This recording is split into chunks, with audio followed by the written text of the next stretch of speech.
যারা আপনাকে বিপদের মুখে ঠেলে দিচ্ছে তাদের কি ছাড়বেন? জবাব তাদেরকে দিতে হবে। আমার আগে বিশ্বজিৎ দা বললেন মনে হয় 3 জন এমপি ভোট দেয়নি, তাই না? শুনলেন তো?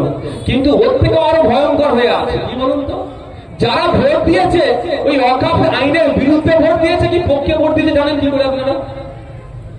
হ্যাঁ হ্যাঁ বলেন আপনারা তো জানেন? এটা কিন্তু পাবলিক ডোমিনে আনছে না তৃণমূল কংগ্রেস। ওকে চ্যালেঞ্জ করেছিলাম, ভিডিও দেখেছিলেন না? আমাকে একটা নোটিশ পাঠিয়ে ভয় ভয় খাইয়ে দিচ্ছিল। ভয় খাইয়ে দিচ্ছিল। আমি একদিন করে উত্তর দিয়েছি, আমি যে যারা জন লাফাচ্ছে লাফাক। আমার তৃণমূলের গড় সমবয়স্ক বন্ধুরা খুব লাফাচ্ছে, এইবার অবস্থা থেকে সাইজ হয়ে যাবে। কই আমি উত্তর দিয়েছি, কোর্ট থেকে আসুন না দেখি, আইনের চড় মেরে গাল ফুলিয়ে ফাটিয়ে দেবো বাড়ি। আমি সংবিধান বিরোধী, আইনের বিরুদ্ধে, আইন অর্থাৎ আইন মানে আইনকে ভায়োলেট করে আমি কোনো কথা বলি না।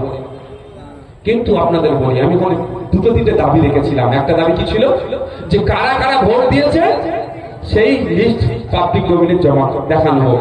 তাহলে ধরা পড়ে যাবে কজন মোদিজিকে খুশি করার জন্য ভোট দিয়েছে আর কজন আব্দুল চাচাকে খুশি করার জন্য ভোট দিয়েছে। দেখলে দেখা যাবে হয়তো মোদিজিকে খুশি করার জন্য, ভাইপোকে বাঁচানোর জন্য ভোটটা মোদিজির পক্ষেই বেশি গেছে। বুঝতে পারছেন?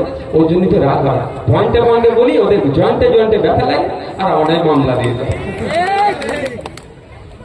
আর একটা দেখুন, এটা তো লোকসভাতে 3টে এমপি নাকি যায়নি, রাজ্যসভায় কি হয়েছে জানেন? 2টো সিনিয়র এমপি তাদের ভোট পৌঁছিয়ে দিয়েছে। আমি প্রথমবারের বিধায়ক, তো আমার তো একবারও ভোট পৌঁছেনি। যারা সিনিয়র এমপি, যারা একাধিকবারের এমপি, তারা ভোট পৌঁছালো কি করে? তারা ইচ্ছা করে বলছে যে না, অনিচ্ছাকৃত ভাবে পৌঁছিয়েছে।